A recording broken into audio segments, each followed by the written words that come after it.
WordPress websites, pros and cons plus 6 reasons. I was walking down the street one day with a friend of mine back in 1988, and I said to him, "What's that?" And he said to me in this sort of like clever way, "It's a mobile phone shop." And I thought to myself, well, that's crazy. Who would want a mobile phone? Now we live in a day and age where there's 4 billion websites sitting in cyberspace, and there's something in the order of one website built nearly every second. Why WordPress? Here's reason number 1. What is a standard? Well, if you're in the United States, measurement is done by the standard of feet and inches. And if you come over to the United Kingdom, people use for measurement centimeters and meters.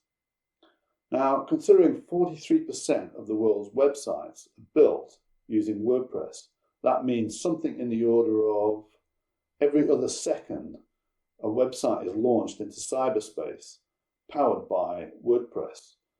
That's a pretty staggering figure. And the advantage of this is a lot of web developers understand WordPress. So as someone who owns a WordPress website, if for some reason you weren't happy with the web developer, you can literally just pick it up and give it to someone else. And then let's say that guy retires, you can just take it off him and you can give it to someone else. And that wasn't really something you could do in days gone by. In days gone by, it could take a web developer a long time just to understand where all the different files are.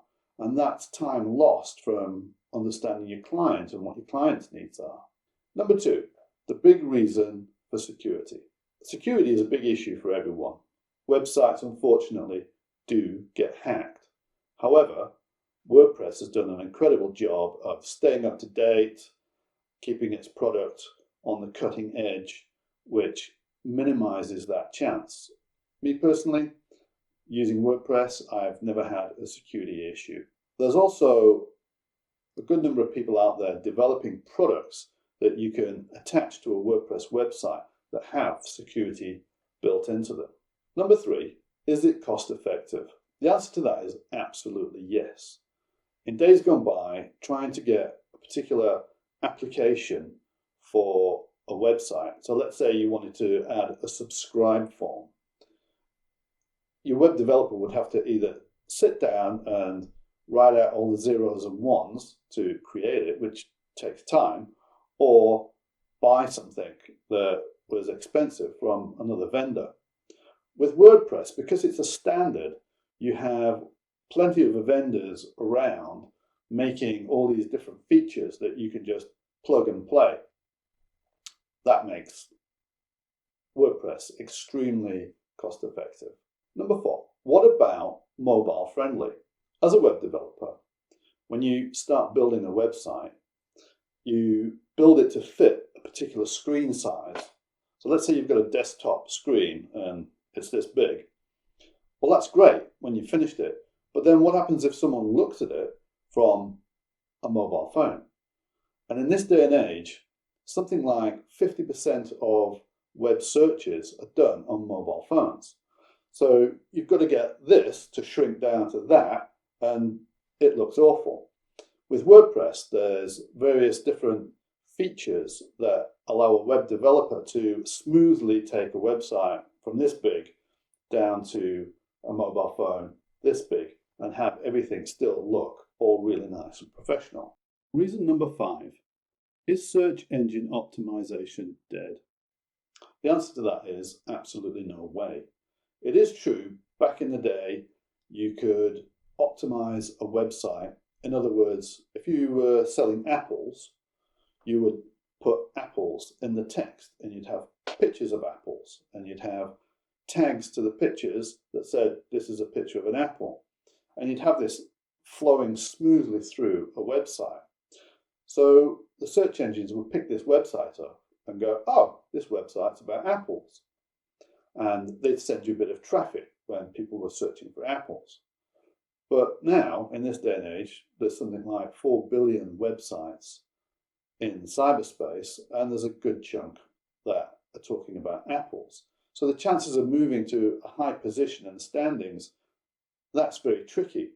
It still can be done, however, especially if you've got a shop that is local, like you're working from a town. So if you were selling apples from a town in England called Kendal, then if anyone else wasn't selling apples, you'd end up pretty surely at the #1 position.